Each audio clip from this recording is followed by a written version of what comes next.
Il existe plein d'arnaques dans le monde de la crypto-monnaie que vous pouvez éviter pour la plupart facilement si vous êtes un petit peu documenté sur le sujet et que vous faites un petit peu attention à ce que vous faites justement avec votre téléphone, votre ordinateur, vos mails, etc. On va voir justement comment les éviter, enfin en tout cas quelles sont les arnaques les plus fréquentes.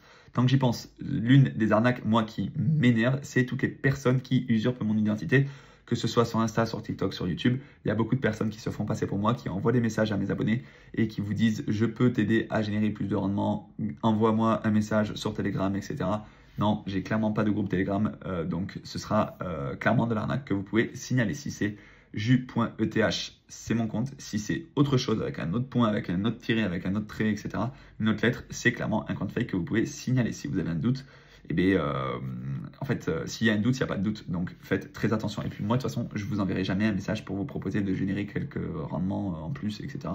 Non, je peux répondre à vos questions, je peux répondre à vos commentaires, mais jamais c'est moi qui vous contacte, justement, pour vous dire tout ça. Donc, ça, c'est très important.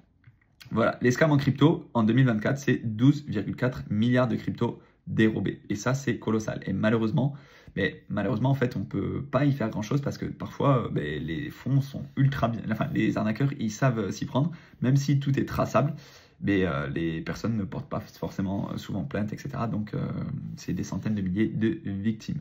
Et il y a beaucoup d'ingénierie sociale. On va voir ce que c'est. Donc, première chose, le phishing ou le hameçonnage. On a déjà reçu des emails douteux, en fait, avec des liens, en fait, qu'il ne faut pas cliquer. Si tu reçois un DM sur les réseaux sociaux par une société ou un projet crypto, il y a un lien qui te conduit vers le site monté de toutes pièces qui ressemble au vrai.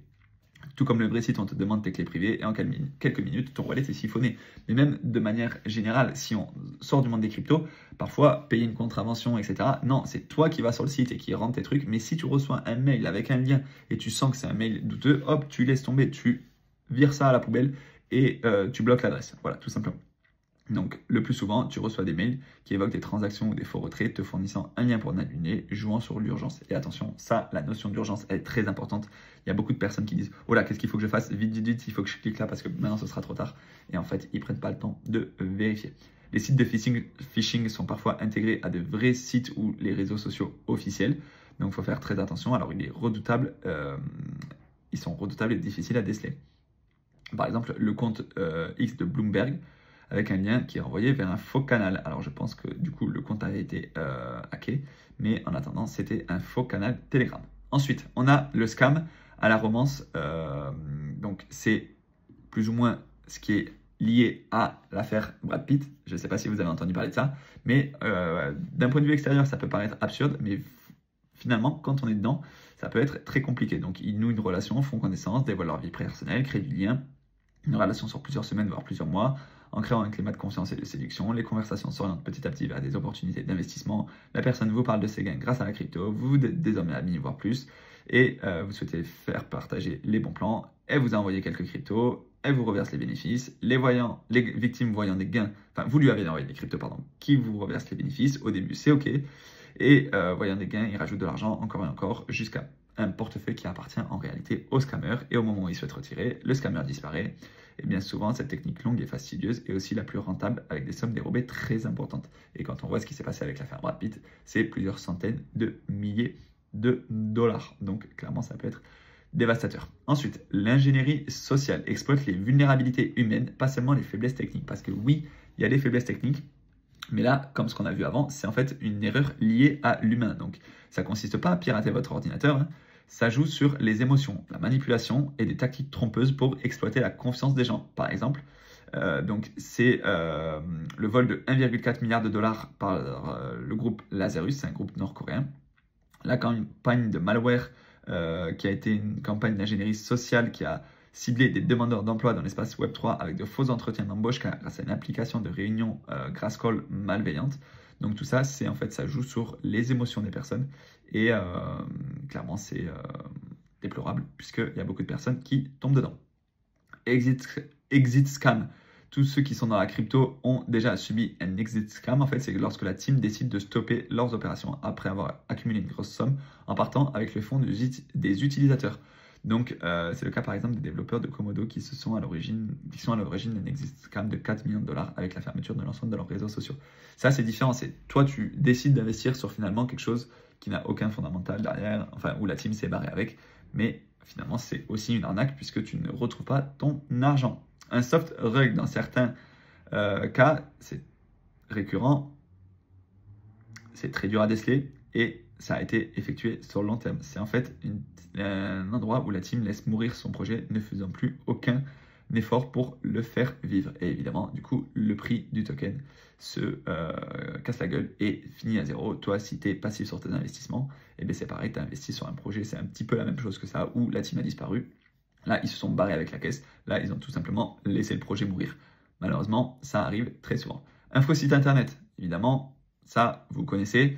Si vous avez, par exemple, Binance ou Binance avec 2i ou Binance Crypto, etc., ce sont des faux sites internet. Donc, surtout, vous devez les bloquer et ne plus aller dessus. Les fausses applications, pareil.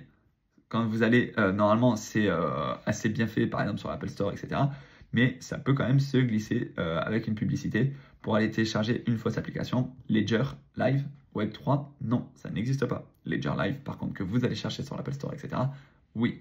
Une mise à jour d'application, une mise à jour annoncée sur les réseaux sociaux. Les scammers profitent de l'annonce pour créer leur application malveillante et la diffusent. Vous croyez que c'est la vraie et vous tombez dans le piège. Encore une fois, là, c'est une erreur qui vient de votre part. Les faux profils, comme je vous l'ai évoqué au début, en fait, par exemple, Vitalik.eth, non, parce que c'est pas son vrai profil. Vous allez normalement vous y faire assez rapidement quand vous êtes dans le monde de la crypto. Vous allez réussir à déceler les vrais comptes des faux comptes. Parce que même si aujourd'hui ils peuvent se faire certifier, etc., ils peuvent acheter des abonnés, ils peuvent acheter des retweets, ils peuvent acheter des vues, etc. On voit tout de suite quand c'est un faux compte. Donc n'allez pas cliquer sur leur lien ou n'allez pas répondre à leur message. Le pump and dump, c'est une stratégie qui est bien connue. En fait, un groupe d'investisseurs se réunit, achète, jusqu'à finalement ce que ça crée en fait d'émulation autour de ce token. Il y a plein d'autres personnes qui vont venir acheter ce token. Ça va servir de exit liquidity, c'est-à-dire que finalement, ce groupe d'investisseurs va décider de tout vendre d'un coup et ceux qui seront rentrés au dernier moment, eh bien, eux, ils auront servi de liquidité de sortie. Les pyramides de Ponzi, on ne va pas revenir dessus, c'est l'argent des nouveaux qui génèrent de l'argent pour les anciens, mais à partir du moment où il n'y a plus personne qui rentre dans la pyramide, eh bien, le système finit par s'écrouler. C'est un petit peu le système des retraites. En quelque sorte, c'est les actifs qui cotisent pour les retraités, et au bout d'un moment, si on n'a plus de nouveaux actifs pour de plus en plus de retraités, ben, le système finira par s'écouler. Bref, un peu moins connu, une variante du schéma de Ponzi, c'est les MLM, Multi-Level Marketing. C'est pareil, en gros, ça invite à faire venir des gens pour générer du rendement et ça va permettre aux plus anciens de générer ce rendement. Pour que les nouveaux puissent récupérer ce rendement, il faut qu'il y en ait des nouveaux, etc. C'est plus ou moins le même principe.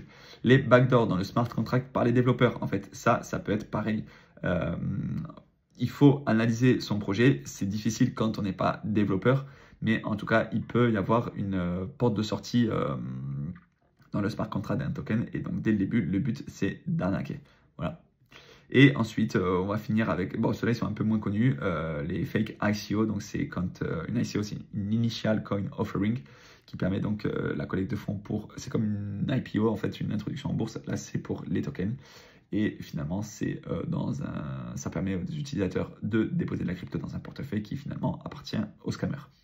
Ensuite, on va parler des malwares et des ransomware. Ransomware, c'est quand je te demande de l'argent pour te réclamer quelque chose.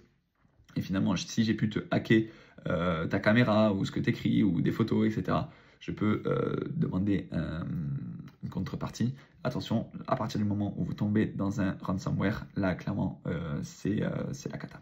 Après, je n'ai pas forcément de solution pour ça, mais il faut faire très attention à ce que vous faites sur les sites sur lesquels vous avez, là où vous cliquez, etc. L'envoi de NFT et le token malveillant dans votre wallet. Vous pensez que vous avez reçu un NFT sur votre wallet sans les avoir réclamés. Attention, ce sont des scams. Souvent, le visuel de ces NFT laisse entendre qu'il s'agit d'un airdrop ou d'un grande crypto-monnaie qui vous incite à interagir avec eux. Lorsque vous signez la transaction, la totalité de votre wallet est siphonnée automatiquement. Donc là, il faut faire aussi très attention à ce que vous recevez sur votre wallet. Les scams au giveaway, hop, et l'arnaque à la carte SIM. Important du coup de générer un double authentificateur, le chantage et l'extorsion, le scam. Je vous invite en fait à aller voir le thread, comme ça peut-être vous pourrez vous identifier dans ce qui vous fait le plus peur. le scam au cloud mining, la tromperie sur la location des tokens. En fait, ça pareil, on peut penser qu'un projet est réparti d'une certaine façon. Si vous n'allez pas faire vos recherches, etc., sur Bubble Maps, tout ça, eh bien, on peut voir finalement que la répartition n'est pas la même que celle qui est annoncée sur le white paper. Alors, c'est rare, mais il y a des projets quand même qui sont des arnaques. Donc, l'éducation, elle est indispensable. Et surtout, la précaution.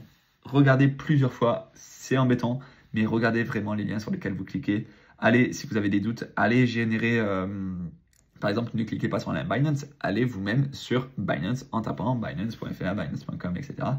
Et puis, c'est certaines bonnes pratiques en fait qui vont vous permettre d'être assez tranquille avec les hacks, mais c'est monnaie courante, on va dire, dans le monde des crypto-monnaies. Voilà, si vous avez des questions, n'hésitez pas à les poser dans les commentaires. La question que j'ai pour vous, c'est est-ce que vous avez déjà subi un hack sur vos wallets en crypto-monnaie? Si oui, dites-moi justement comment ça s'est passé. Et sinon, quelles sont les bonnes pratiques que vous mettez en place pour vous en prémunir. En attendant, on se dit à très bientôt dans une prochaine vidéo. Ciao!